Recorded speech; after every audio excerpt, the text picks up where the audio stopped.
All right, everybody, welcome back to another edition of the Bulletproof Dental Practice podcast. Today, we are excited. We've been having this podcast on deck for, Craig, how many months now? It's been literally months and months. And Craig has been talking about it every day because he has a man crush on this our next guest. But he needs no introduction. I actually followed him before I met him.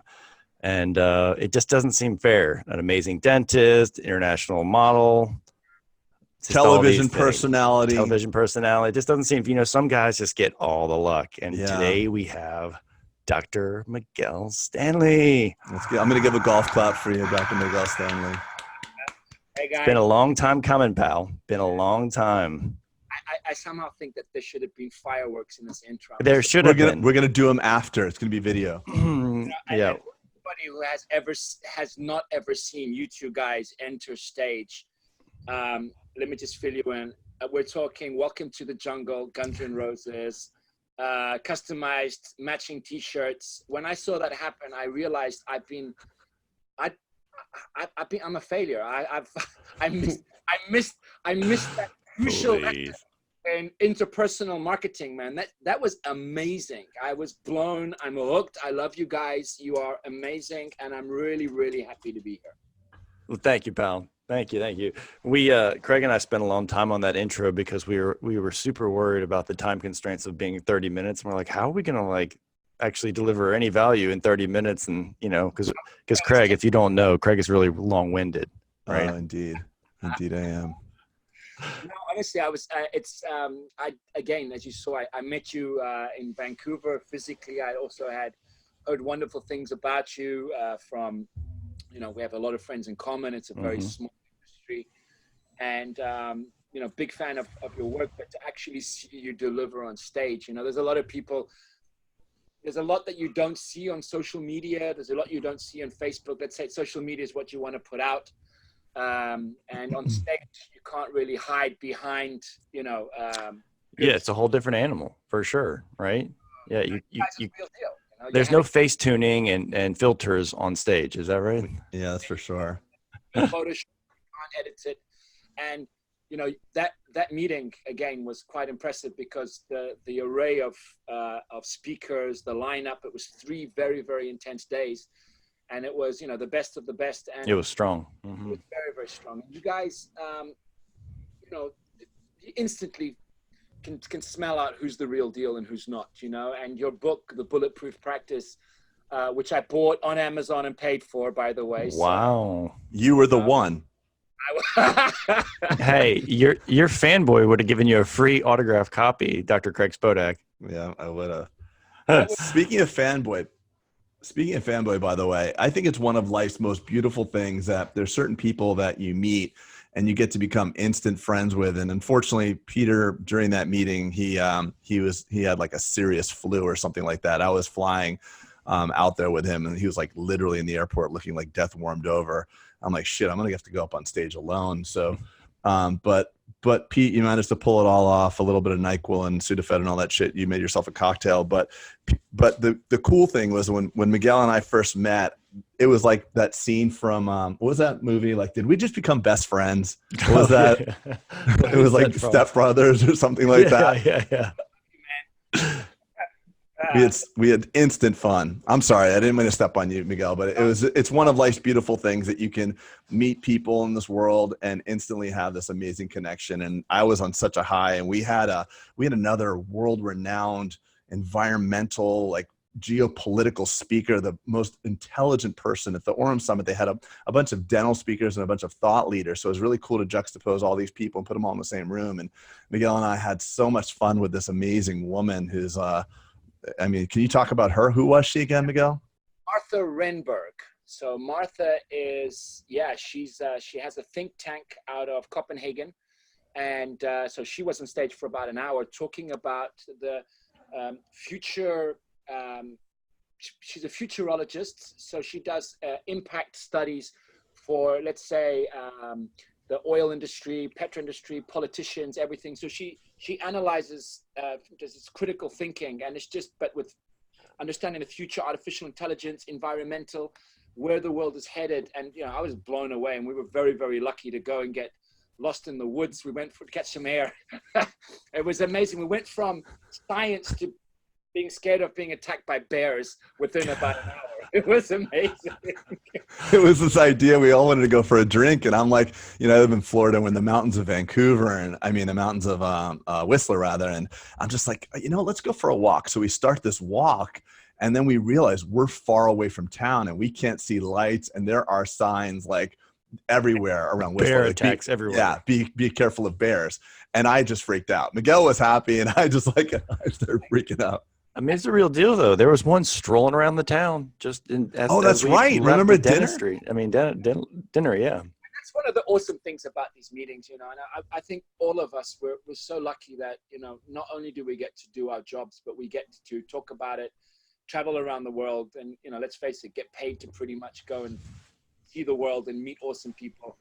I've met a lot of, less interesting people, but you guys are definitely up there. And honestly, congratulations on everything you've accomplished. And not just that, we have a friend in common, I think, Ricardo Mitrani from the Spear Institute down in Arizona. Mm-hmm. And we met up previously online, and then we met physically. And in the brief 15 minutes we had, the word was consistency. The difference between the guys that make it and that don't is consistency. And that was a word that we both we were trying to figure out what was the defining vector in this industry. And I think it's consistency. And you guys have been very, very, very consistent with your message, and on point. And it's not easy, because if you're in a world where there's no playbook about what to do, what's the right thing. And, our profession is so geographic, it's geopolitical, it's cultural, it's financial, it's, depending on what part of the city you're in, it changes. And then, you find that these thought leaders that meet every now and again, that congregate at these meetings, they all have some things in common, right?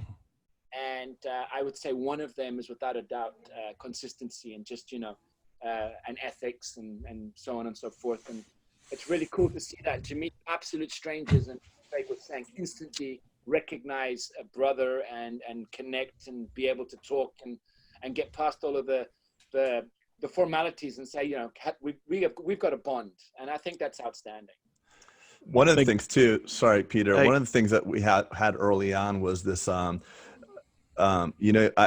all have expectations. You've done some incredible things in dentistry, Miguel. You've crossed over, you've done that National Geographic special. Yeah, I wanted to give some people who hadn't, let's give a little background. Let Miguel kind of talk about. Yeah, who please. he I know is. he's humble, so you're gonna have to pull it out of him. But I just want people that are not, if you've been living under a rock or you don't follow any of their dentists, this is one that you need to pay attention to, because he's a thought leader in conservative, ethical, minimally progressive, or slow dentistry, as I like to call it. But give the whole story from being on the Doctors in LA and being on the Portugal TV show. I mean, there's so much here. So I know it's going to just give us a couple minute dissertation of that background. All right. Well, so I speak English this way because I was born in South Africa. My first language is English. I was born in Durban on the Indian Ocean. My mother's from Manchester. She's a proper redhead. I'm a quarter Irish. My dad was Portuguese, and I moved to Portugal when I was 10, and I've been living here pretty much for 35 years. So do the math. And did my dental degree here, and then did some postgraduates in implant dentistry and cosmetic dentistry and occlusion early on. My early stage mentors were Ronald Goldstein, Maurice Salama, David Garber, out from Team Atlanta. Mm-hmm. You know where those yeah. boys. Yeah. They're amazing. Very, very lucky to get, and Maurice early on became kind of a mentor to me. So the understanding of biology, prosthetics, because, and I got to get a shout out to Team Atlanta. Those guys were truly pioneers in the terms of the way that they educate now with the Dental XP platform and all of that. But I was very lucky this was before social media, before any of that, to have that guidance and understand the concepts of interdisciplinary dentistry. So let's just say I was well trained as an implant surgeon and a prosthodontist. And in Portugal, when I started in 98, a general dentist can be a super dentist. So I was doing my own endo, my own perio, my own prosthodontics, cosmetic dentistry, bonding. I just never did ortho. Mm-hmm. But so I was classically trained, and I was doing all of these things, running my business. And in order to pay university, I did some modeling, and I did over 80 TV commercials. So without knowing, I learned a lot about direction, production, lighting, makeup, storytelling, cameras, all of that. And the day I graduated from university, I shaved my head and I said, I'm done with that. You know, I'm now a doctor. I can't be vain and all of that. And which sucked because I was making a lot of money. Yeah. And many years later, almost like 7 years later, I'm in my small little practice in Lisbon, you know, word of mouth, because in Portugal, you're not allowed to do marketing. Doctors and lawyers can't do still. The rules are still. When internet came, it kind of changed everything, but you can't go out and say, come to me, I'm the best. You can't say things like that. Wow. There's a lot of ethical rules involving that. You can do information as long as it's sound and valid, but you can't self-promote. There's still some legal that's frowned upon. So in 2005, I got invited to go to a TV show to talk about, because some of the people that I knew said, oh, we should invite a dentist to come to one of these talk shows, like our Oprah, you know, but very few people. Our country's only got 10 million people. But these are the days when people watch television. So, you know, if you had a primetime TV show, half of the country would watch this. And basically it was live. It was a morning show. And this woman was talking about dentures. And my job was to talk about why, you know, the importance of healthy teeth and all of that. And live, I said, well, why don't you come to the clinic and I'll place you some implants? Now, remember, this is in 2004 or 5. Dental implants was still something, you know, people were scared of.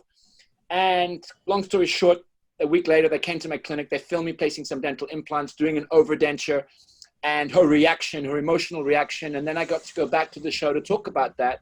And as a result, I must have got about 50 patients wanting that. And I must have invoiced about $300,000 back in 2004. And I'm like, this is pretty interesting.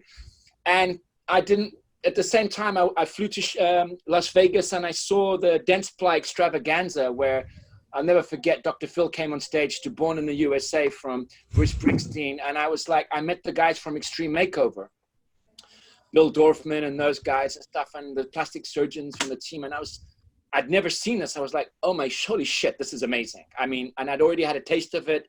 I kind of knew how to do it. So I went back home and I wrote a TV show for myself because I understood that the company that owned the rights to Extreme Makeover, which is Endemol, would mean that I wouldn't really have a say in what was happening. And I was very scared about the ethical standpoint of things.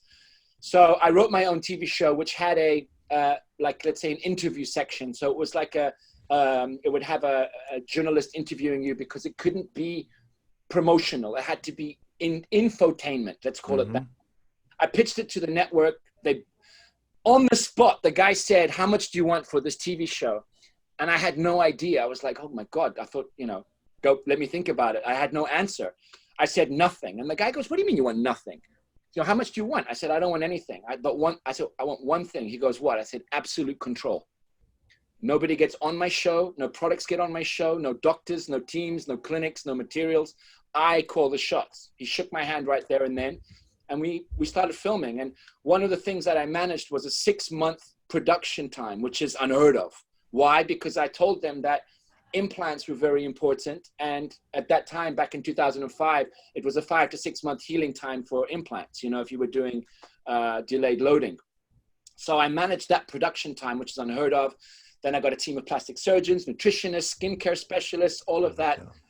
And you know, makeup artists, image consultants, dermatologists, hair transplants.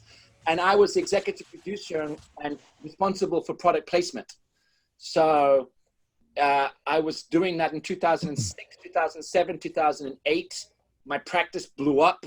You know, we were invoicing crazy money, and I had, my team started growing. It was an insane time. I call it the fireworks period, you know, being able to buy Porsches with cash and all of that. And remember, Portugal is a poor country. So I became very, very wealthy with this show. And then we took a hiatus because what I was doing, I was outsourcing the services to other doctors. So a lot of plastic surgeons got rich, a lot of dermatologists got rich. And I'm like, hang on, I should get a commission on that. The business guy in me, which is legit. So I built a huge clinic between 2009 and 2010. When I say huge, I'm talking 25,000 square feet, 14 dental chairs, plastic surgery center, nutrition, education center. You can, if you Google it online, you'll find it somewhere. And I designed and ordered all of this just before the subprime hit. And on top of it, we had no benchmarking. We had no idea what I was doing. And throughout this process, I got a lot of criticism from my peers in Portugal, because you can't be that successful, because if you're that successful, it means they're not. Yeah, it's zero-sum game, right? And it's really difficult to accept. How is this asshole on TV? And then it's a small city, so I'm driving around in Porsches, dating supermodels, all of that. And I think that just pissed a lot of people off, because, so of course, my success, and I've been told to my face that success was very much due to my connections. I couldn't be that and a good dentist. Right. Of course not. Of course not. So basically, in order to offset the pretty boy famous persona, I really started developing my lecture scene. And it's something that I've started back in 2005. And I've really invested a lot of my life in the scientific side of lecturing. And with that, I went through a lot of ups and downs, and because of that fame, I got a lot of celebrity patients. Some of them are very public. I don't usually mention them, but I treat some. Can I mention one? Cristiano Ronaldo. There you go. Highest paid athlete in the world, I think. I don't something like that. Yeah. True. And so when you start getting these kind of patients, you really can't. Excuse me, I can't fuck around, man. You've got to really be on your game. And something I think I made it big before Facebook, and you see a lot of Facebook fame people today. And then, I like to think that, there's a lot of really good guys out there that deserve all the credit in the world. But I mean, you have to really walk the walk in this business. You can't just talk the talk. So yeah, man, it's been an awesome ride. I've been through a bankruptcy. My accountant during that second big business kind of decided to steal all my money. So I hit rock bottom financially. This all happened during the subprime, and I had to rebuild myself from scratch back in 2011. I took a hiatus. I went to LA. I did the doctors with CBS in Hollywood. And because of that, crisis that I had, I realized the only thing I could focus on was reputation and not finance. So my currency up till about 2012 was currency. After that became reputation. And for the last 8 years, I've just been focusing on science, ethics, doing the right thing, and just, going back to basics. And I think that's something that we should talk about today, which is my passion for, basic, ethical. I created No Half Smiles, which is a treatment philosophy, all or nothing, man. I mean, if you have one problem in your mouth, fix that one problem. But if you have 30 problems, you got to fix the 30 problems, regardless of the cost. And I also created Slow Dentistry, which is, go slow, man. Don't rush things. Those high turnover clinics, it's impossible for you to create a relationship and correctly diagnose and correctly treat your patients. So these are the things that I've been working on and I'm very passionate about. So I want to jump in because right after we met, we grabbed a coffee. We had a break at the meeting. And what I think brought us to an instantaneous friendship was we went right to our common failures. And I know you have I'm familiar with your chapter, the fireworks chapter, but more intriguing to me was the chapter that followed the fireworks chapter, which I don't know what you call. I'd love to know, what was the next chapter that you'd call after fireworks? Great question. And you said something, just to give some context. I'm a pleaser. Yeah. That's what we talked about during that time. And honestly, you changed a lot in me, Craig. I mean, honestly, and people, I get emotional when I talk about it because you're the real deal, man. You both are. You're fucking. I look up to you, but being a pleaser and having had that fire to hit rock bottom so close after that, I I would call it, I mean, my dark ages, man. That was my dark ages. It was darkness. It was terrible. I was, and at the same time, I had my second season of my TV show coming out that we filmed in this new thing. But at this time, Facebook is now a thing. Trolling became a thing. Mm-hmm. So now I'm face to face with my critics that I thought loved me. Like, they don't love me? Yeah. Everyone's hiding behind their keyboard, right? Oh, man. It was really, really tough. And I knew that the only way I could get out of that was first get rid of all of the excess, get rid of all the crap. And the cool thing about dentistry, and I don't mean to offend anybody with this, but it's like cooking. And if you've got the best recipe book in the world, and if you stick to the rules, you will get the results. But you can't deviate from the rules. And we have scientific evidence. We have the rule book. And the only reason people would bend the rules is to cut corners or cut costs. So I realized that, listen, if I stick to the evidence, if I do things correctly, and honestly, man, if I think this is what you're asking me, Craig, dentistry, in effect, quality dentistry saved my life. I managed to rebuild myself and get back on track thanks to doing the right thing. Yeah, well, it's being a pleaser, and I'm a pleaser as well. And I have a very, I'm really lucky to have some amazing friends, and some of them are very well known. And I had one experience when I was with a very special person in my car, and I was dropping him off after an appointment, and he said to me, he's like, "I'm sorry." I say I know who you treat, and I'm a big fan of. No, well, it's not that person. Oh, I just want to, well, I shouldn't say I'll neither confirm nor deny it, because I want to share the details of it because it's so special. So I'm driving this person home in my car, and I was going through a dark time as well. And it's interesting because and he told me flat out, he said, the reason why I was so point blank with you is because he was so point blank with me. And he's like, "You're a pleaser, and I can tell.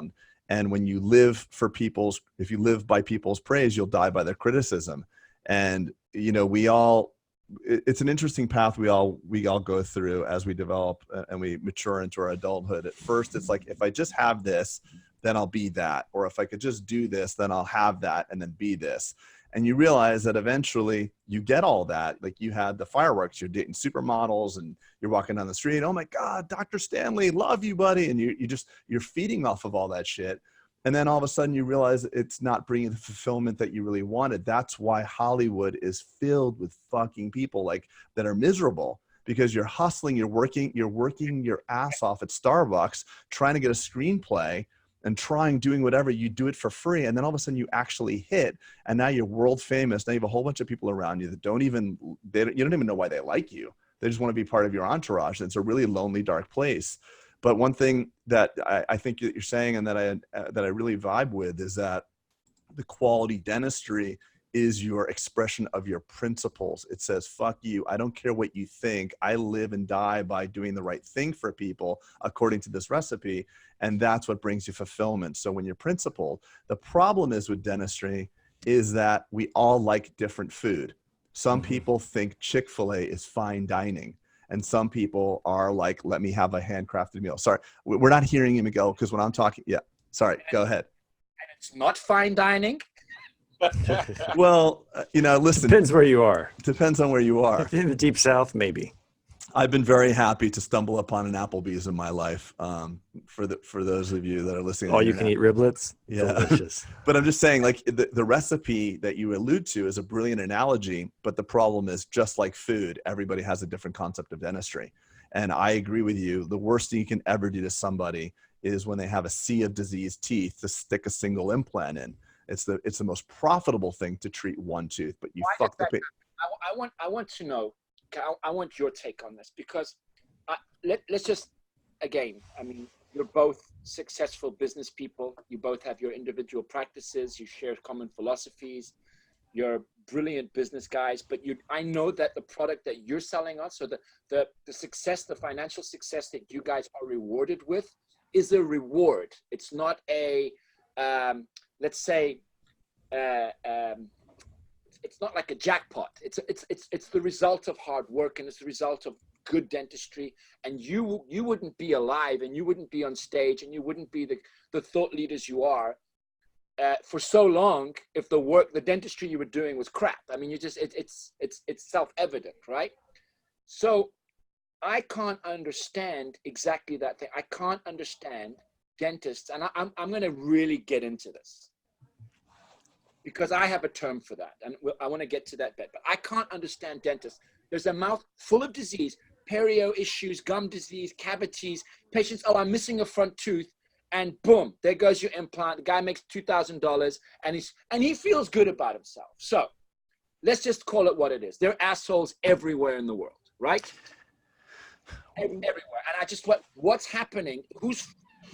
How is this possible? Well, I have a take on this. So sometimes I don't think that any dentist, after going through all the training and wanting to help people, is going through school and saying like, you know what, I'm gonna screw this person over and I'm just gonna put the implant in. I think what happens is sometimes we see, if we're holding a screwdriver, all we seem to see is screws, right? And so you maybe they just finished an implant case and they're just hyped about it, or that's what they're really good at, or they know that they know that they're going for the lowest hanging fruit, I guess. And so I don't think there's any kind of obviously there's ethical concerns doing that, and they probably know that deep down, but I think I don't know if they know that, Pete. I don't know if they know that. Maybe you're right. I see, there are people that fine dining is really Chick-fil-A. I'm not kidding.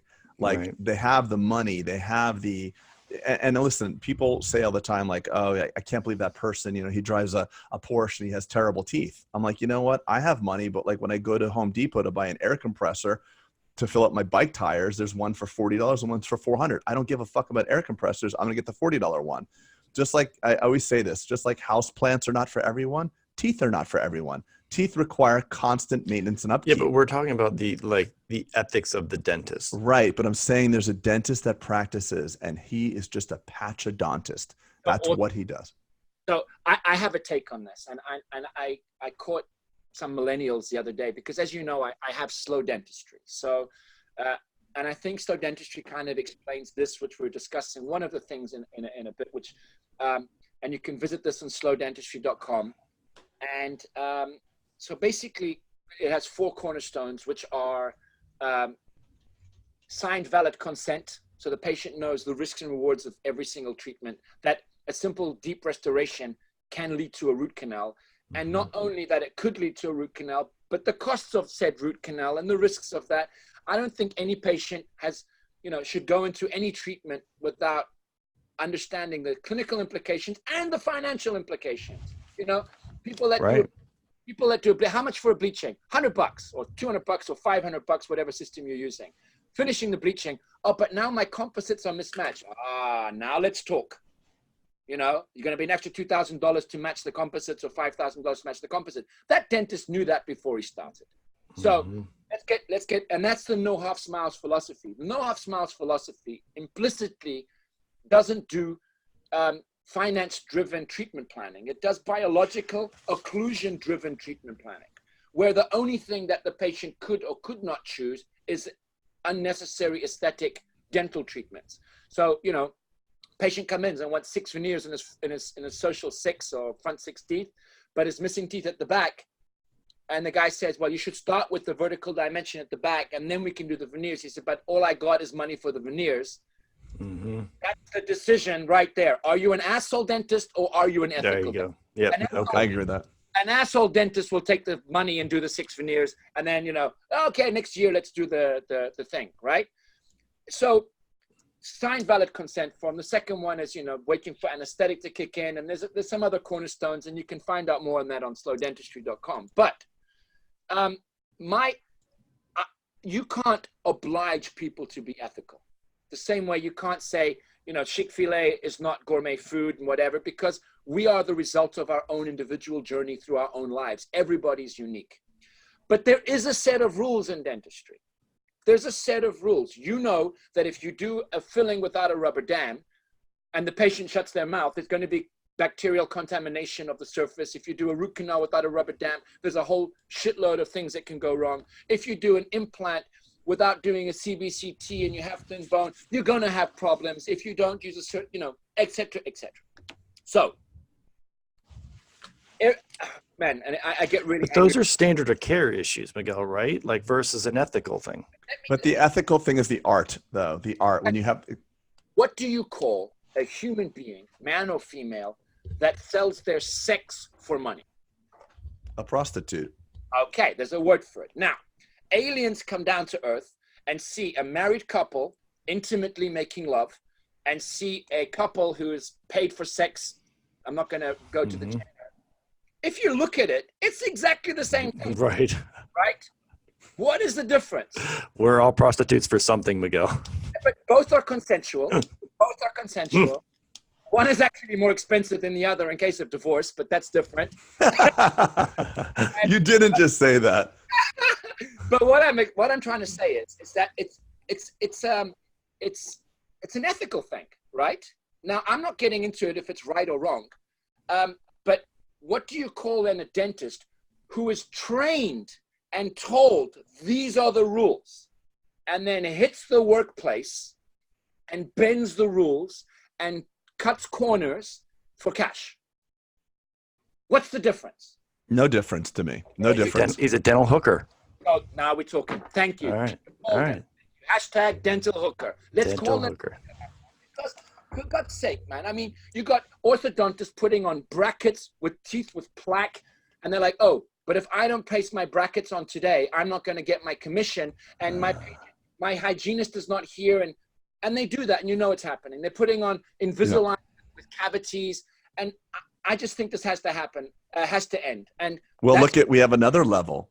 We have another level now. So it used to be we rely upon the ethics of a dentist that was trained to decide whether or not teeth are fit for movement. Now you can take your own putty impression and send it out to the myriad of places. I'm not even mentioning just one. There's 4 or 5, and you can have just an algorithm decide if you're ready for tooth movement. But it hurts us all, by the way. It hurts us all. So when I see good dentistry, when I read someone's x-rays, my team and we are always like, wow, this is beautiful. Make sure you tell that guy, who was this? I've got, and I always say that. And the same way, like we had the yogi dentist on a couple of podcasts ago. She's a dentist now, but at the time she wasn't. She was just a college student that wanted to go to dental school, or she was actually in dental school. And she came here and saw one of my doctors and had 4 or 5 fillings done. And she just said that was 7 to 10 years ago. And everywhere I go, everybody says how great those fillings are. But when we have bad dentistry, when we have aggressive dentistry that's short, it's really just the timeline that makes the difference between dental hooker and not dental hooker. If you're doing things with the idea of what are the long-term repercussions of all this stuff, you'll make better decisions. Some people, are not thinking long-term. And the worst thing I think you can do to a patient, and the thing that leaves me sleepless, is when I see a patient that has multiple failing teeth, but teeth are like tires. You don't want to replace them. Dental restorations are like tires. Every tire should get 12 to 15,000 miles on it. So if you have a crown that's fine, but not great, I feel you want to let it run its lifespan. You don't want to let the disease get out of control, but even the new stuff you put on has a lifespan. So what I'm trying to say, and I know I'm going off on a tangent here, is when you have multiple teeth that are going to fail over time, there's no vertical issue, there's no occlusal issue, but you just have teeth that have been treated so many times, and then you stick that single implant in there, that one implant at number 9, the upper left central, you dynamically change the entire treatment plan because you can't unimplant. We have things that just damage the whole arch form. And I think that when you're looking at the tooth and looking at the space, you really need to up your game in your education, because you're shafting the patient for future. I agree 100%. And I just think that it all comes down to, let's put it this way, financial needs. And again, it brings us to, but this is a problem of society as a whole. It's a problem of, why people that deny climate change. I mean, I know I'm speaking to 2 Southern boys over there, so I don't know what your opinion is on that. But the whole thing is, if it's not in your financial benefit to accept these things, like on the NHS in the UK, they still say that you should be doing amalgam fillings. I mean, mercury in amalgam. America too. Because it's economically easier to do. It's a lot more forgiving, and I can understand it. But you know what? I don't want to get thrown in, you're a dentist. Oh, all dentists are the same, and I think that we need who's sticking up for us, the good guys? You know, who's sticking up for us?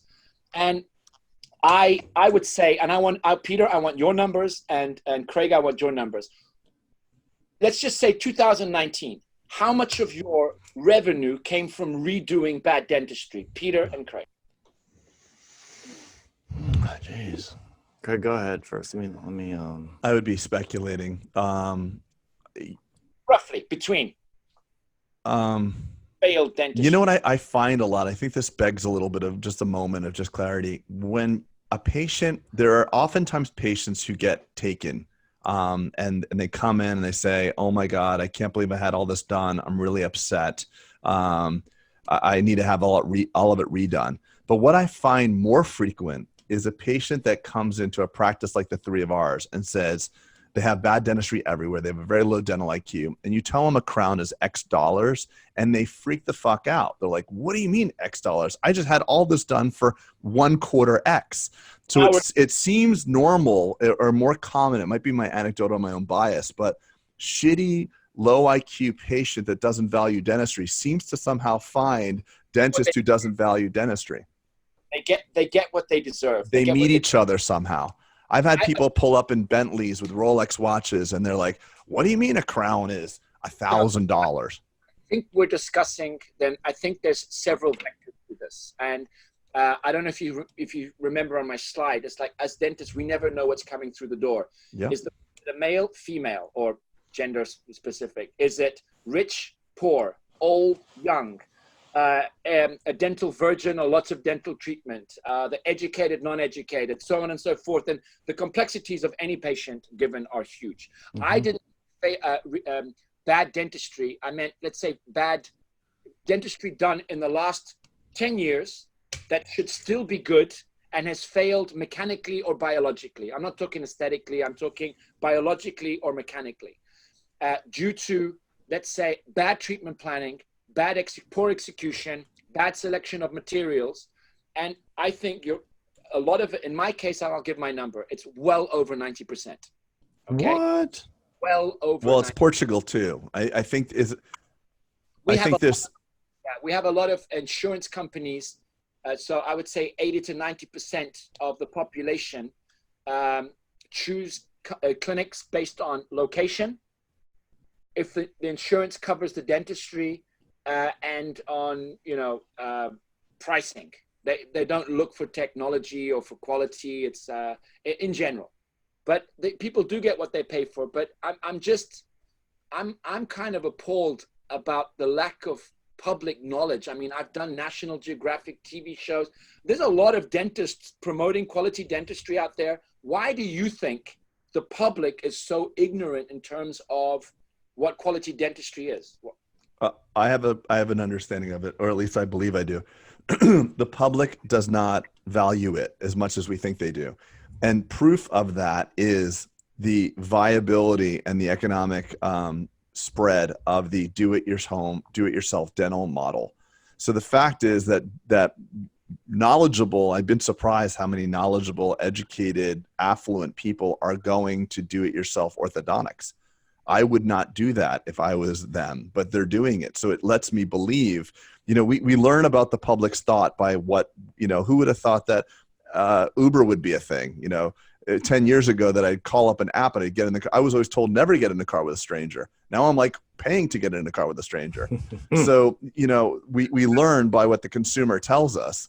Yeah, but you know more about your Uber driver than you do about your dentist. Of course you do. But there's Yelp and Google and shit like that too. But I unfortunately, I wish the public understood dentistry better. I believe that if the public understood dentistry better, guys like us it would be easier for us. But the fact of the matter is, what patients care about, and this has been studied in the hospital industry, they really care about what your facility looks like and the perception of how well your team gets along with each other. Those are the two driving factors that send people to the hospitals. And hospitals are very savvy to this. And, so I think drive from there from a reputational standpoint, you're saying? Perception. They don't know the quality of a restoration. I've seen terrible dentistry and the patients love their dentist. Like, "Oh my God, I got this done by a famous professor." I'm like, holy shit, the crowns look like a rooster wearing socks. It doesn't fit at all. Yeah, you'd probably get. I think that the big challenge is that the patients rate their dentists with the same emotion they would a hotel. Mm-hmm. Whereas, we want to be rated the way that we, scientifically. And I think that's one of the biggest things that I think universities need to invest more in. I mean, that you'll probably get a better acclaim from the toilet paper in your bathroom in your clinic than you would from the quality of your implants. But I think, and just to do a little shift here in the conversation, that's why I'm very passionate about the introduction of artificial intelligence in dentistry. And I wanted to hear your thoughts on this as well, because I think that if in the next decade, CBCT, facial scanning, iOS scanning will be more ubiquitous in dental practices around the globe. And then all of a sudden you'll have AI, if it's benignly programmed, to understand quality dentistry versus bad dentistry. And hopefully in the future, you'll have a cloud diagnostic service that will then help patients understand quality, and money will be secondary. Well, it's a foregone conclusion. This is going to happen. It's already in dev. And I think it is, to your point, Miguel, I think it is going to advance the profession. I mean, other industries have it that are reading cone beams and large chest x-rays and such, dental x-rays. Our friend Kyle Stanley is, a mutual friend. Your little brother. He's down the road. Yeah, your little brother, your little relative on the West Coast. So I mean, it's happening, and I think it's going to, it's going to be the benefit of not only dentists but also patients. The speed of diagnosis and the speed of saying, all right, well, the consensus, I think that's one of the problems in dentistry. We operate in this silo sometimes, right? Yeah. We're all by ourselves and we don't know like good from bad, and all of a sudden we deviate. But if now you have an algorithm that's helping you say, and they say this is the consensus of millions and millions of data points that say that this is a cavity and this is not. I can't argue. And then not just that, it's like, in an ideal world, it will not just tell you the right diagnostic, but it will also the right sequence of treatment. Mm-hmm. Yeah. So if you go to a practice that is ortho-driven, but your treatment should be prosthetics first for whatever reason, or, it will tell you the right sequence, suggest the best materials, so on and so forth, right? And then perhaps also what clinics can actually deliver those treatments correctly, because based on, feedback from the algorithm. I think that AI will implicitly imbue dentists with a heightened sense of ethics, because you won't be able to bullshit the system. And I think 100%. it's, you know what else? You know what else is going to affect the system? And I hate to say it, because it's, I in some ways I feel it's the enemy of dentistry, the insurance company. So if you look at the medical model, the reason why the Cleveland Clinic has thrived. I was so excited. We were talking about cool shit. Now Craig just went to insurance. Well, let me just get it out. I'll only take 45 seconds after the first 3 minutes. So the insurance company in the medical model, they're recognized. So the Cleveland Clinic's an interesting model. The providers are not paid. They don't kill what they eat. They don't pay a percentage. They don't get a percentage of what they do. So they're not incentivized to do their procedures, because let's face it, if financial compensation drives behavior. So if you have a multi-specialty model, everybody wants to treat with their own screwdriver. The endodontist wants to do endo, the other guy wants to do this, and so on and so forth. So the Cleveland Clinic is an interesting model because they get higher reimbursements than the other medical models because they get better outcomes. So the insurance company does not want to pay for 2 crowns in the same 10-year period. So if they start seeing these data points come in that such and such a clinic, let's say it's a DSO, let's just say that Aspen, I'm just using one as a placeholder. If Aspen starts telling, Delta Dental or Aetna Dental that our crowns on average, and they can get this data by sharing data, our crowns on average last 10.6 years. And then they look at Pacific and it's 10.9 or 11.6. They're going to start paying higher reimbursements to those DSOs or those doctors. Sorry, Miguel. That's very, very clever. You know what? It's the first time I'd heard that. And that pleases me, because the cool thing, and I'm very passionate about this, is the application of technology in order to help us assist that, And I'm part of the Digital Dentistry Society, and just a quick shout out, it's digital-dentistry.org, which is an international organization very focused on the, let's say, the promotion of digital dentistry. And the American board member is Dr. Scott Gans, who, as you know, as a huge body 25 years ago was talking about CBCT. So once the metadata comes in, I think that the usage of technology to diagnose and then the cloud to execute, consider. But what you're discussing is then going back to the scanning center to scan the work, and then doctors getting rated on the quality of the work. I mean, that would eliminate people cutting corners in dentistry. Oh yeah, of course. But it also rewards people for their outcomes and their dedication. So, the reason, this is not my idea. This is what the insurance companies were doing in medicine. They're paying Cleveland Clinic higher because when you have like a cholecystectomy, a gallbladder removal, or some routine surgery, the days in stay in hospital, the percentage of postoperative complications, the overall satisfaction gave those data points to the insurance company that they deserve higher because they have less complications, and it actually saves the insurance company money. The insurance company also was one of the first people to put together the oral systemic link. They were seeing periodontal codes coming through on patients, and then they noticed a data point where people that were diagnosed with periodontal disease also had cardiovascular claims as well. And the average periodontal claim, I'm making up numbers here, but it's like $1,000 for the average periodontal claim. But the average cardiovascular claim is like 50 grand.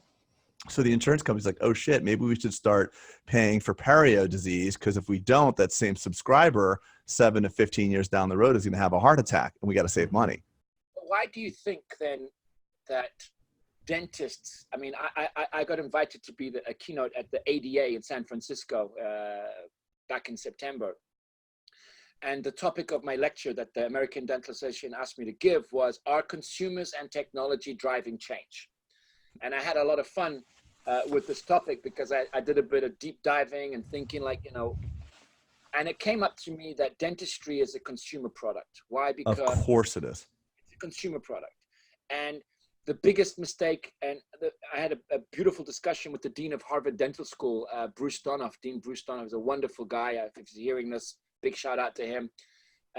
He is very passionate about the huge catastrophic mistake that was to remove dentistry from mainstream medicine. Because pretty much by doing that, by removing the mouth and the bone and everything, this part of our head to a different, medical structure, and as I said in The Hangover, you're not a doctor, you're just a dentist. Yeah. In society, dentistry is seen as the poorer cousin of medicine. Now, we all know this discussion. Every dentist in the world goes through this.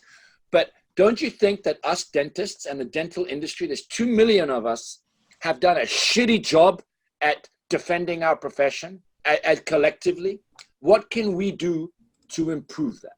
Well, I think right now, yes, we're all about the same age. We've all been in dentistry about the same amount of time. I got out in 1998 as well. So in 1998, Miguel and Peter was right behind us. We used to have to come out and say, a porcelain veneer is a very thin piece of porcelain, almost like your fingernail. You have to bond it. And then the swan makeover, blah, blah, blah. All these things started happening. And patients now, I think right now, we went through a dark period, perhaps in our career, like the late 90s, early 2000s, where dentistry sucked. Now we've got people like you who are on National Geographic and many others who are really making dentistry cool again. And we should get some red hats, make dentistry great again. But it's happening it's happening right now. So I think right now we're on a resurgence of dentistry, and I see a lot of very cool, very very progressive, good-looking men and women, young men and women that are making dentistry great. And of all the procedures the medical world can do, the most transformational procedure agreed upon by everybody. If I show you before and after plastic surgery, before and after nose job, none of it compares to a woman or a man who has visually distraught, terrible smile and fixing just a smile. It looks as though you did something from the tip of their head to the tip of their chin.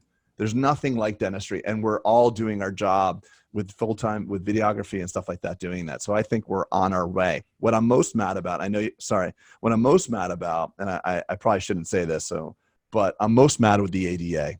I'm most mad with the agencies that were there to protect us. I'm a dues paying member of the ADA, and all I can tell you recently that I've gotten that I can understand is I get emails saying that I can get a discount on a Hertz rental car quite frequently. I don't need a fucking travel agent. I need someone to stand up for our profession, to defend it from the intrusion of do-it-yourself dentistry, of practicing dentistry without a license. There was an article written in my local paper a couple months ago that a man was going to committed a federal crime, and he's serving time in prison. And what was his crime? He had a denture repair shop where he was running out of his garage. I'm not condoning this. I don't think it's right, but he was basically taking snap dentures that were broken in half and crazy gluing them together. So what is the damage that could be done from taking a denture and gluing it back together compared to a do-it-yourself orthodontic company where you don't know the condition? You have 10 millimeter pockets, and sorry. The problem is when I'm talking, I can't hear you, Miguel. So jump in. I was just punching my fist. I'm like, man, that's boom right there. I agree 100%. I've lectured in over 50 countries, and I can safely say we have, like you guys, with friends everywhere. I would say that's a common problem of almost every governing body in dentistry today. And if you go out to the general public asking questions saying, who do you think controls your dentistry? They'll say, oh, the governing body of my country. So in America, ADA, in the UK, the General Dental Council, so on and so forth. And if you told them, actually, no, the only person regulating your dentistry in your mouth is your dentist, and and the money you're willing to pay for it, that's pretty in ethics. It's a very, very screwed up combination that controls quality. But and I agree. I share your anger there. It's they're sticking up for the wrong things, and that story makes me sad, because that guy's probably going to help people at least have some dignity by having an affordable denture repaired. I don't, I was really using it in context of like the severity of the crime for that is that guy's going to jail, but yet we have, we're rendered powerless to defend against practicing dentistry without a license from other larger companies. And really what it comes down to is the size of your lobby and the size of your legal counsel. But one more thing I want to touch on, since we're on the subject of many controversial things, and Pete, I need your guidance with this because I don't want to get myself in trouble. But right now in our country, if I remove an amalgam from your head, so you have a large chunk of amalgam, silver mercury filling in your mouth, and I remove that, I am not allowed to throw it in my toilet because it's considered too caustic to go through our plumbing, to go through our sewer system. But it's okay to put it in the mouth. Right, but it's okay to be 3 inches from your brainstem. It's okay for that. And if I say this to patients, from what I'm understanding, again, the laws may be changing, so I need some guidance, Pete. I'm leaning on you more as a U.S. dentist, but Miguel, please feel free to jump in. I'm not allowed to say that. I'm not allowed to say to a patient, you should get these silver mercury fillings out of your head because there's evidence to show. I mean, on the amalgam container, it says, there's a disclaimer, I guess, from the state of California. It says this is proven to be a proven neurotoxin. But we're not allowed to say that to patients, correct, Peter? You just can't say that you should take it out from the context of it being just having mercury in itself. You shouldn't say, I'm going to take this out, because more harm comes from taking it out, from the off gases and heating it up, right? Than just saying, so it's already there. It's done. That would depend. Well, that would just depend on how long you're going to live too. Because it does. I mean, listen, I don't say that. I say, all I tell patients is, they say, are they bad for you? I say, when I take it out of your mouth, I'm not allowed to put it down the drain, because it's considered too caustic for our sewer lines.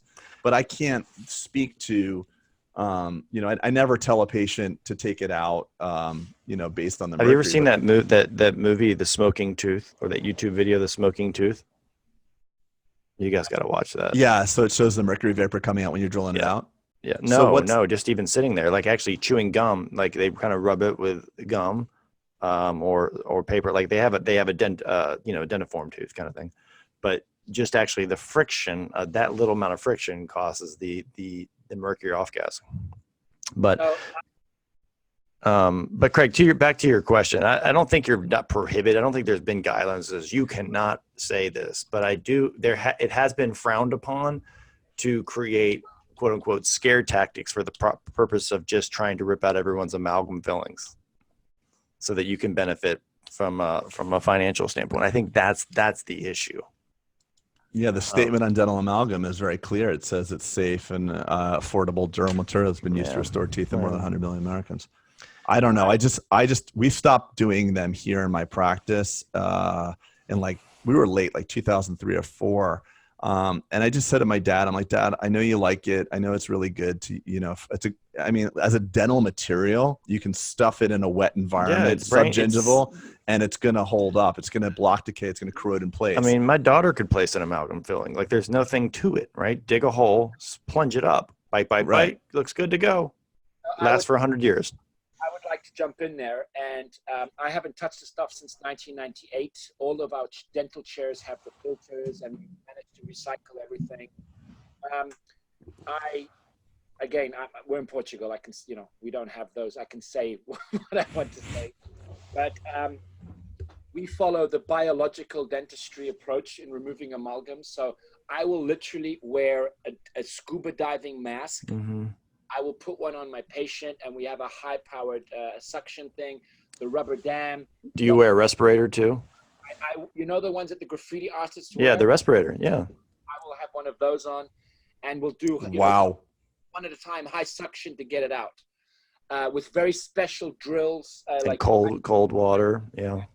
The whole thing. And I wouldn't want that in my body for whatever reason. And just yesterday, and I'm sure you know that historically, a lot of the apical surgery, so if you had an apical lesion, until very recently, the retroobturation of teeth. So if you had a failed root canal and you had an apical cyst, the theory was you'd open a little window, you'd do a flap, you'd remove the tip of the tooth, you'd do a retroobturation with gutta percha, and then obturate with amalgam, right? Did you study that in the US? Was that something? Yeah, of course. So, and then you wouldn't pack anything in, you just suture so the blood clot would form. And on the x-ray, high five, I've done a great service to my patient. By saving what should have been extracted, I have put now a toxin inside my patient's bone marrow that has absolutely no notion, because it doesn't have a lymphatic system, of what the hell has just happened. So I am shocked. I believe that is literally, I'm not going to be as strong as killing people, but it's made people very, very, very sick. The people that were there put in place to help people. Now let's get back. Let's put some context. At the time, it made sense. I can understand that. Of course. But there's no way in hell that anybody's going to tell me that is sound science to put. Just yesterday, I had a patient that came to me with a lot of dentistry, because this is, for me, the biggest new wave of dentistry for me is patients' catastrophic failure of old dentistry. So they had amalgam fillings done of baby boomers. So they had their amalgam fillers done in the 70s.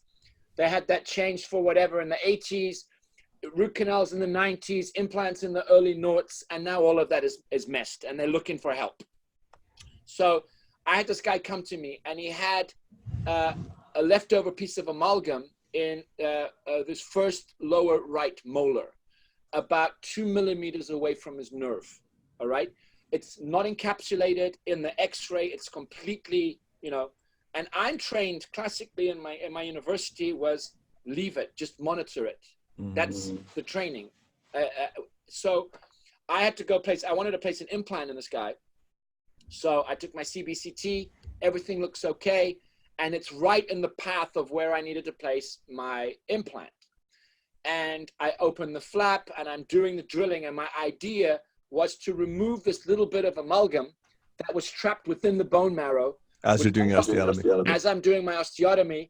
And I thought, I just drill it out and clean it out and place my implant there. So the diameter of the little piece of amalgam was about 2 millimeters. I was going to place a 4 millimeter implant, hence the decision. once I go through, if I was to tell you that this guy had a cavitation that didn't show up in the x-ray, or even, you know, it looked like he had, let's say, class 4 bone, which for the people that understand is a bit, you know, softer bone, spongy, you know, spongy bone. I then started scraping this out. The guy's bone marrow was hollow around this little bit of amalgam. That is toxic. It's terrible. So the protocol under biological dentistry is you correct everything. Then we use piezo surgery tips to clean everything till we hit sound bone. We use ozone therapy, PRF, plugs, and suture with antibiotics and everything. And historically, whenever I do this to patients, because that wasn't the first time this has happened, the energy levels of patients spikes, their immune system kicks back in. Their wives, after 6 months, are saying, my husband's less grumpy, his allergies have gone. I mean, the amount of symptoms that you can cure by removing toxins from the body is incredible. So I'm going to risk saying that bad dentistry and the uses of toxic material without any regulation, without any oversight, without any control, in the crazy days of dentistry, I think we've been making people sick. And I think it's a bold statement, but well, medicine in general, we've got to learn. I mean, with hip replacements, we were using chrome cobalt hip replacements, and very quickly doctors realized that was, you know, eating away the hip. So now they're using, I believe, ceramics or whatever. And I think that dentistry, we need to collectively come together and figure out, you know, what's the right way forward. You know, people come to us for help. We've got to help. We've got to help people, and we have to use the evidence. We have to use the science. And if we can't admit publicly that mercury amalgam fillings in 2020 is not toxic. Yeah, people are worried about BPA water bottles. Like, holy shit! Like, people are worried about oh, you know, is that hormone free chicken? I'm like, dude, you got like 4 pounds of silver in your mouth. You know what? You know what the funny thing is while you're talking, it's medicine as a whole. I'm a 3rd generation dentist, Miguel. So like I have all these like family things that I grew up with. But one of the things that my dad always says is the best dentistry is no dentistry. God makes the best teeth, and the dentistry is great when you need it. But dentistry done before its time creates the cascade of problems. Just like you said, the silver filling to the composite filling to the inlay to the onlay to the, you know how it goes. So if we can do the things that prevent medicine in the first place, I mean, even the 3rd leading cause of death in the U.S. is medical errors. So just going to the hospital, you're gonna cause a chance of dying. So so medicine is not as great as it's supposed to be either. The minute you get a little sad, they slap you on some antidepressants. If you see, like, how many people do you know that are on antidepressants that are still fucking depressed? I mean, some of the side effects of antidepressants are worse than being depressed as it is. So it's like the medicines that we're using, the dentistry that we're doing is actually making people worse. If you go onto my YouTube channel, I have a YouTube channel. I'm sorry, it's the lack of, but I have a YouTube channel, Miguel Stanley, and there's a bunch of content on there. And there's one called Happiness. And it's a very small, it's like a 3-minute video of a deeply transformative treatment of a patient that she was depressed. She had catastrophic teeth. She had infections, what have you. And just by restoring her smile, she was no longer depressed. So I get upset with people that are taking tons of antidepressants and nobody's saying, look at your teeth. People that are going through chemotherapy and radiotherapy and nobody's saying, look at your teeth. People that have chronic inflammation and apical cysts around badly and poorly root canal teeth, millimeters away from the lower dental nerve, perfectly knowing that bacteria pass the blood-brain barrier, you know, and nobody's saying, look at your teeth. And doctors are trained to say, well, the cyst is not growing and it's been stable for 7 years, and not saying, holy shit, dude, you got to get that out of your body. Oh, but it's very expensive. My insurance doesn't cover it. Well, then don't blame that you're sick. You know, I mean, dentistry has been unregulated, uncontrolled. The quality of the products you place in people's mouths isn't. Who's vetting that shit? You know, We're doing the beta test for all the big companies. Look at all the shitty materials that they gave to us as the revolutionary material. You know how many lava crowns I put on in the first couple of weeks that they came out? And I just want to finish this. I'm an ambassador for the Clean Implant Foundation. So the Clean Implant Foundation is a non-profit organization out of Germany. My friend Dirk Dudek set this up a few years ago. What do? They buy implants off the market. So they're not given by the company. They'll buy them randomly, and they put them under scanning microscope, looking for impurities, organic and inorganic, on the surface of very well-known brands. The guy's already been sued, threatened to be sued by some big players. I'm not going to. No way. You would be surprised about what you see on some of these implant surfaces that we are now using a osteotomy, placing into the bone marrow that produces our white blood cells, right?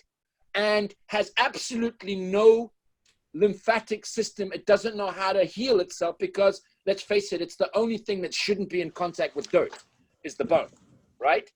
And we're the only professional, we're the only professionals outside of surgeons in public hospitals that have, they have corporate governance, they have legal issues, they have the whole thing. We're free to do whatever we want to do. And people, I really think that in 20 years' time, when AI kicks in and it becomes ubiquitous, we're going to look back at the late 90s and the first part of the 21st century as a really dark time in dentistry. Cutting off healthy enamel to put on veneers because it takes longer to put on, aligners or do orthodontics and do the right thing. How many dentists out there will down talk a patient who's cash rich and, says, I want $30,000 of veneers? How many dentists do you know will say, no, what you need is 2 years of corrective orthodontics, some minor bonding and bleaching? This one. And that's why I respect you guys. And that's why you guys are thought leaders. But how many do it? How many dentists out there, just grinding off enamel and, hey, look at me. But you know what? When I was in my firework phase, bringing it full circle, Craig, that was me. I was grinding off enamel. I didn't know this, but we're obliged to grow. We're obliged to learn, and we're obliged to adapt. Yeah, I have an interesting story about the grinding off enamel. I did a big full mouth recon on this guy, and he was a flashy guy, and I said, your teeth are really good, and we can do this with Invisalign. I'm adept at Invisalign. I'm faculty for Invisalign. I know some really cool tricks and techniques to get it done. And that's all he needed. He needed some arch expansion and some good, it was really simple. And he finally said to me, listen, I'm not going to wear that shit. So either you're going to do it or I'm going to go to some dude down the street. And are you better than the guy down the street at this? I'm like, yeah, I am, Jeff. I can do it better than that guy. I know him. He doesn't do a lot of this stuff. Is your lab better? Yeah, it is. Okay. So he's like, then just fucking do it. And I did it. And you talk about dental hooker. After I was done, I said, I'm never doing this again. It really bothered me. And maybe I've got some baggage because I'm third generation dentist and I respect enamel too much. I'm weird like that. But it really bothered me doing it. And I've never done it again. It just bothered me. It bothered me. And it's 10 years now and his teeth look great and all that shit. So it was just my issue. I'm first of all, I'm proud of you. I thank you. I mean, an American, I'm not American, but in American, it's very customary to when a person says he's in the armed forces, you say, thank you for your service, right? It's something that's part of your culture. Well, thank you for your service. And I think that dentists need to start recognizing good dentists more often and be more vocal about that. And, nobody likes to trash talk anybody. And again, everybody has glass ceilings here. We've all done it. Right. I've got crowns, not even veneers. I ground off most of my enamel because with the best of my knowledge back in 2012 when I did it, that's what we did. Right. We do the best with the current data set that we have, right? And so just because things emerge and technology comes, you can't fault yourself for what you've done in the past, right? Because I'm sitting here listening to you, honestly, Miguel. I'm like, most of my career is grinding enamel, right? And sometimes I think cosmetics, right? Got grinding enamel for the purpose of making it look better. Always done in a conservative manner, right? To do, I actually always did frown upon people saying, well, just put crowns on. I'm like, crowns is like super aggressive. So minimally prepped veneers is kind of what I prided myself on. But I didn't shy away from like, oh, I can't touch that sacred enamel. I'm not touching that sacred enamel because like I wouldn't have been able to provide for my family in that case. Like I just wouldn't have been able to do it. But I think again, I'm loving this chat. But again, I've done that. I do it every day. When we grind today, I mean, and I'm happy to share cases. I look at a prep from me and my team, because I have other doctors on my team, from 2015, 14, and 18 onward. And I would actually say that, I don't know if you guys know Style Italiano. Did you see there's like a Facebook page? Very, very minimal invasive. I mean, these guys became very aggressive, like trolling dentists that would post cases of aggressive preps. And I was like seeing these guys who I respected, it's an Italian group. And I was like, holy shit, man, I got to up my game. So, you know, the ultra conservative minimal prep led to me having to change my lab, choosing new materials. It's a huge investment to become minimal invasive. Right. And also, as Craig was talking about, even being prepared to lose patients that want a quick fix. So I'm really proud that we've, you know, also been using clear aligners now for 18 years. I'm really proud that we actually prefer to lose a patient that doesn't want to go the long way, do the right thing, biologically driven. You know, we still cut enamel, we still do these things, but Miguel, you have that luxury because you're the foremost, you're busy, you have a line out the door of people. A lot of people don't have that luxury of saying like, hey, we only need half of you guys, right? A lot of dentists to make ends meet need all the people. Can I jump in there? There's a name for that. I just claimed it about an hour ago, which is, who puts a gun to anybody's head to say, you have to do this? All I'm trying to say is, people have got to make a living. Fair deal, okay? I have a friend, let's just say he just lost his job and he was a creative director of this, you know, really big company. And he worked really hard to be that person. His whole career was set. He lost his job. Why? Because the industry, I mean, right now you can outsource creative directory on Fiverr, you know, to some guy in Southeast Asia for $5. Do you understand? Right. The industry's changed. The same way that top photographers, you know, when the advent of digital photography, most of these guys are suffering, man, you know? So, but the good ones managed to adapt and managed to, you know, make the change from analog to digital and all of that. So this guy now is being unemployed for 2 years because he wants to keep his status as being, you know, I'd go serve tables to put food on the table, you know, I'd wait table. I'd do whatever it takes ethically to put food on the table for my family and provide for my family. What I wouldn't do, and this is an ethical choice that people have to understand, is willingly perform bad dentistry to make a profit, knowing what I know today. And all I'm saying is that whoever's listening to this podcast, because that's the reason of this, maybe you can't change right now. I understand it. I get it. You've got to provide for your family. You're heavy in debt. You know, you've tried to build something, but at least make a goddamn plan by 2021, 2022 to phase out that aggressive dentistry and change. Commit to something. It's the same way you can't go green. You can't, you know, full vegan overnight, you know, go gradually. I understand that. You know, if you want to phase out, you know, your carbon emission, your carbon footprint, you can't do it overnight. But for the dentists that are doing aggressive, toxic dentistry, at least commit to something, you know, at least to commit to something. I dig that actually a lot, you know, commit to the change and actually immerse yourself in the science that is available now.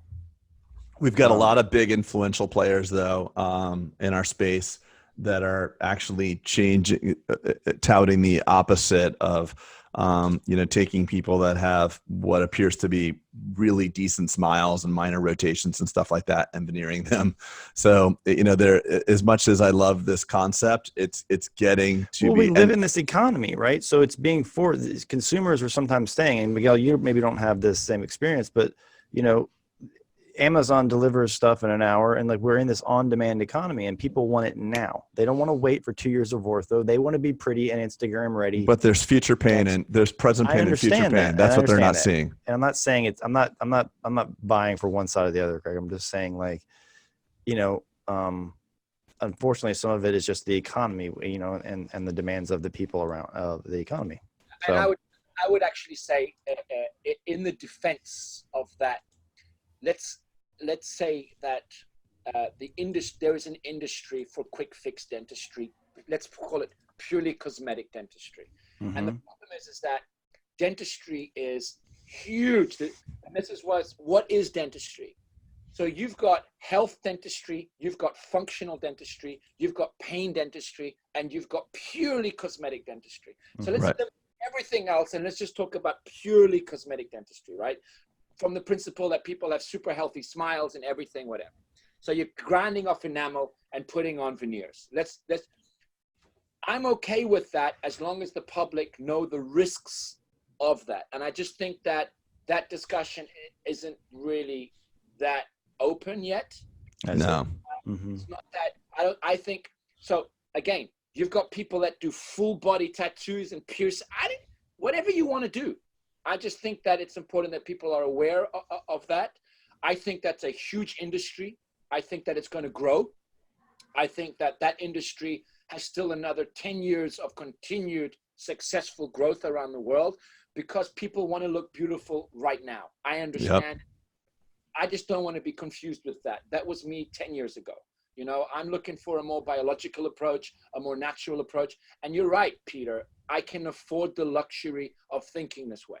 You understand what I'm saying? Yeah. The problem is that people that are very successful in that and that work in a wealthy niche promote this. And then you've got some guy in Southeast Asia, you know, who's saying, hey, I want to do this as well. And is doing it with composite and, you know, doesn't know how to do it properly. Because the good guys that are killing it doing that actually know what they're doing. The problem is that it's inspiring people who don't know what they're doing with shitty labs to do it. That's the problem. The problem isn't the best of Absolutely. The best. I 100% agree with you on that. Inspiring the worst of the worst to imitate them. Yeah. Like the least technical thing to do on a cosmetic case is really just grinding everything down. I saw this a lot. You know, I see this a lot with people come in and I was able to see their virgin teeth and they were like, oh, you're too expensive. And they go to the guy down the street and these virgin teeth were then crown prepped. Yep. Right. And it makes you sick to your stomach when you see stuff like this. So, you know, I think a lot of this comes, Miguel, with doing proper case planning and all this stuff. I'm not trying to go down the clinical rabbit hole right now, but I'm trying to redeem myself from the comment of you know, a lot of my career is made removing. Hey, there's nothing wrong with it. Listen, it's just you know, I am the guy that I've had conversations with patients who are like, listen, I have $70,000 to spend. I'm like, I don't want to do veneers. But I was ultra conservative, Craig, is where I'm going with that, right? Even as a cosmetics. And so, but I mean, can you always be more and more and more conservative? Yes, to the point where then you do nothing. I agree. And honestly, first of all, I think we've all been very brave. We all have followers and people listening to us. I think we've had a really fantastic open conversation here. And again, I've also done that. And, you know, nobody can survive in dentistry without grinding off enamel. That doesn't exist. You know, we have to be aggressive. And as you said, Craig, your father, the best dentistry is no dentistry, you know, and I think I've always jokingly said, you know, here, the biggest hypocrites are dentists saying, oh, don't eat chocolate and brush your teeth. If people actually listened to us, we wouldn't have a job. Right. So, you know. But I mean, the same thing with medicine too, Miguel. The easiest thing to do is take a pill. Take a bone density pill like Prolia or one of those things for osteoporosis. But look at the side effects that the bisphosphonates have. When it's been scientifically proven, if you just do some like moderate weight-bearing exercise, you'll actually get better bone density. Or Lipitor is a pill, but you should just stop eating like freaking prime rib for breakfast. But people don't want to do that. Let's discuss then Darwinism. Yeah, exactly.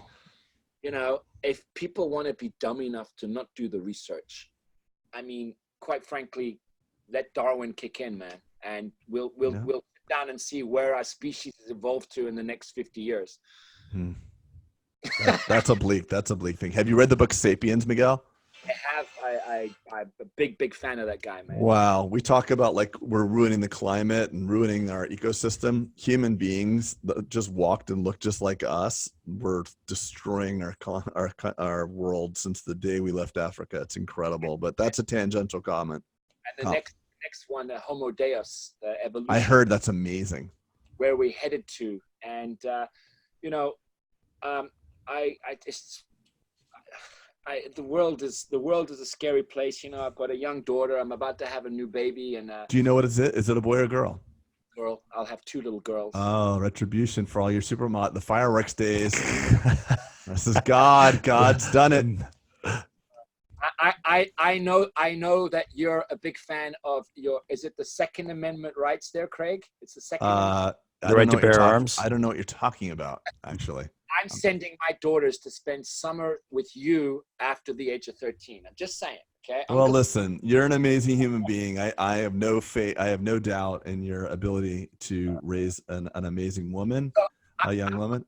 I want to know when the next Bulletproof summit is happening. I want people to know, because my listeners also, I'm going to be sharing this with my universe. Talk a little bit about, just to sum it up, what you guys are doing, when it is, and not when the next one is, and also the one after that, and what it's all about. Pete, I'll let you tackle that one, brother. Wow. All right. So the next one is coming up actually in a few about the end of February. Miguel, this one will be focused a lot on, we cover 4 fundamentals in our summits, really the 4 things that we think that make a practice bulletproof. Starts with leadership, right? There's a lot of team culture, there's marketing, and then there's some financial acumen, right? Like how to run a business / practice. And so this one will be a little bit more heavily geared towards the marketing, because I think that the start of a new decade, it warrants marketing is quite different than it was 5-10 years ago, right? From influencer standpoint, from digital marketing, like I actually was in the airport the other day. I was like in an airplane coming home, and I was like, I wonder how many people are reading the Sky magazine anymore. And I walked through the aisles because I was bored. It was a long flight. It was a 4-hour flight from where we come back from Telluride. And I saw 0 people reading a magazine, 0. And it used to be that everyone was so bored in an airplane that you would read. So my point is that there's no print is kind of shot, so things are just changing around us. And so we, Craig and I, we want to teach practices and owners how to become bulletproof in today's society or today's marketplace from a dental standpoint. So you're reading your book a little bit, which people can find on Amazon, right? Just the Bulletproof Practice on Amazon, which I got, which actually is quite affordable. I think it's something that does translate to Europe. I don't know. Yeah, we have an Audible now. It's like $2. I read the Audible. So it's literally, Miguel, the audiobook is $3.87. You know why? It's because we found out that it's based on the time that it's read, right? And because it's a short read, which we wanted to do, Craig read that book very efficiently. And so it literally is, you can get a cup of Starbucks or change your life with the book. You take your pick. Yeah, it's selling quite well, though. That's good. One of the things we were talking about, too, is the dentists, especially the American dentists, we don't understand that we have a business, and we don't take out the entrepreneurial profit out of the P&L, meaning you think your overhead's 50%. You don't pay yourself as a dentist, so you figure that you have a 50% profit margin. But if you were to break both of your hands in a skiing accident and had to pay a dentist to show up and do your work, you'd actually only you wouldn't even have a business potentially. So it's important. We teach dentists about that. We use cryptic language as a U.S. dentist. We say production versus collection. Production's like saying like how tall you think you are. And then it's like, how tall are you? You feel 6'4", but you're 5'3". Why do we talk that way? And I think it's important to we're going to go through a lot of that stuff, but I'm excited because we get to help people and we get to give back and all that. I've seen some of the emotional reactions of people after your meetings. I saw the videos. I'm really, really impressed. And I know that you have your own coach, who's the coach of the coaches, the superstar of the superstars, and I just,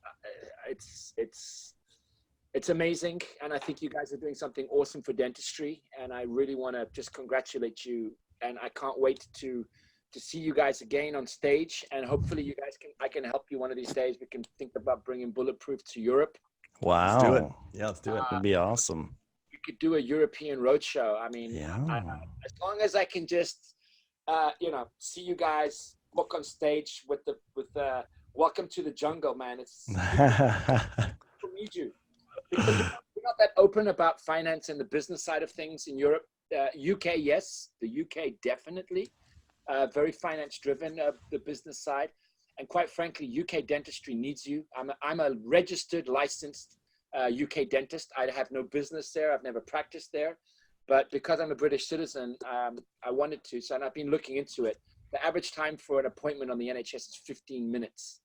It is the highest rate of patient suing dentists of any country. Wow. More than the US.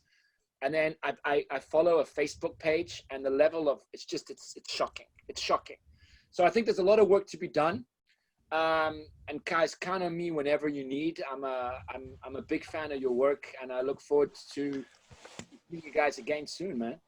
Yeah, Miguel, anybody who has an opportunity to see Miguel on stage, it's riveting. Your audio-visual presentation, what you've done, your humility. You know, it's one thing to have all this breadth of experience, but to be relatable and approachable to everyone. You left the whole crew just completely awestruck. And it's because there's a lot of people out there that have, you know, similar accomplishments and they've done great things, but they don't relate to the audience. And that's not who you are. You're relatable, you're kind, you're genuine, your spirit comes through.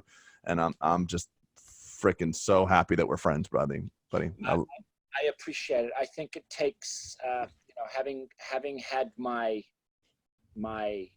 your ass kicked in a way that I hit rock bottom. I mean, it imbues you with a certain sense of humility. I also was very fortunate to have a father that was a very humble man, and he passed away, and I just thought that I could honor his legacy by just at least emulating a fraction of the man he was, which is, he was a really decent human being and a really humble guy. And so, you know, I think at the end of the day, like my wife says, Miguel, you know, she caught me and Christian Coachman one day having a chat at home. She goes, "You guys are talking like you're rock stars. You're just fucking dentists." Oh my God, I love her already. Yeah. I love her. That's amazing. It's funny because my wife said the same thing. She's like, "It's just teeth. Like, stop worrying about this shit." Yeah. It's funny. We do take ourselves pretty seriously sometimes, right? So sometimes you just have to step back and be like, whoa. I don't take myself that seriously. Miguel, those people who are going to want to kind of keep, you know, expanding on their knowledge of you, they can go to Slow Dentistry, the White Clinic, right? Like, so I have a .com, so miguelstanley.com. mm-hmm. I'm not selling anything, but you can see my upcoming lecture circuit. I will be this year in America. I believe I have something in Houston in October. In Houston, I have something in Seattle in March. It'll be the 27th of March. And yeah, so my lecture circuit is on miguelstanley.com. I have a YouTube channel, Miguel Stanley. And for more information about Slow Dentistry, you can just visit slowdentistry.com. And that's kind of, one of the things I'm quite proud of. And yeah, the whiteclinic.pt for Portugal, PT. That's my clinic. That's where I work at. And my Instagram is at Dr. Miguel Stanley, altogether, one word, at Dr. Miguel Stanley.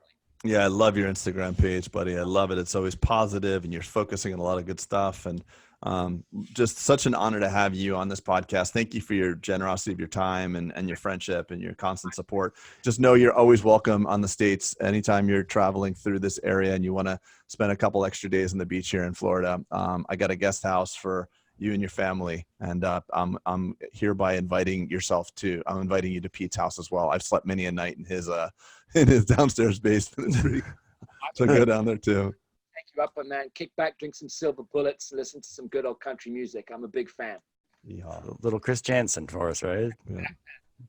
Yeah. Miguel, last thing, I just want to kind of piggyback on what Craig said. Just you're really just what I think the epitome of a dentist is. You know, you're humble and you're kind with your time, and you mentor lots of people. And it's just, and you care deeply about the trajectory of the profession. And that is fantastic. You're not just looking out for yourself or your family, you're looking out for the profession as a whole. And I think it's admirable. And we are going to take you up on the fact of being the European host. So Craig, do you want to go to let's go to Portugal? I've always wanted to go to Portugal. Why not, Ben? Let's do the Bulletproof Portugal Summit. And we'll be international. No, we were in speakers, pal. Canada. I guess bro. we were. True story. come True on. story.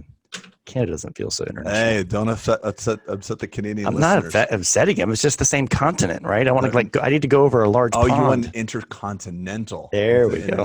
Thank you. Got it. Done. I suggest a road show. We'll do Lisbon, Madrid, Paris, London, and end up in Berlin. How does that sound? Wow. Well, we could sync it to Bono's tour then. We'll just do that. We'll do the opening act for you too. Love it. All right, brother. Thank you, Miguel. So much for your time. All the success this year and this decade. You deserve it, guys. Thank you. Bye-bye. You too, pal. Thank you. Take care. Thanks, Miguel.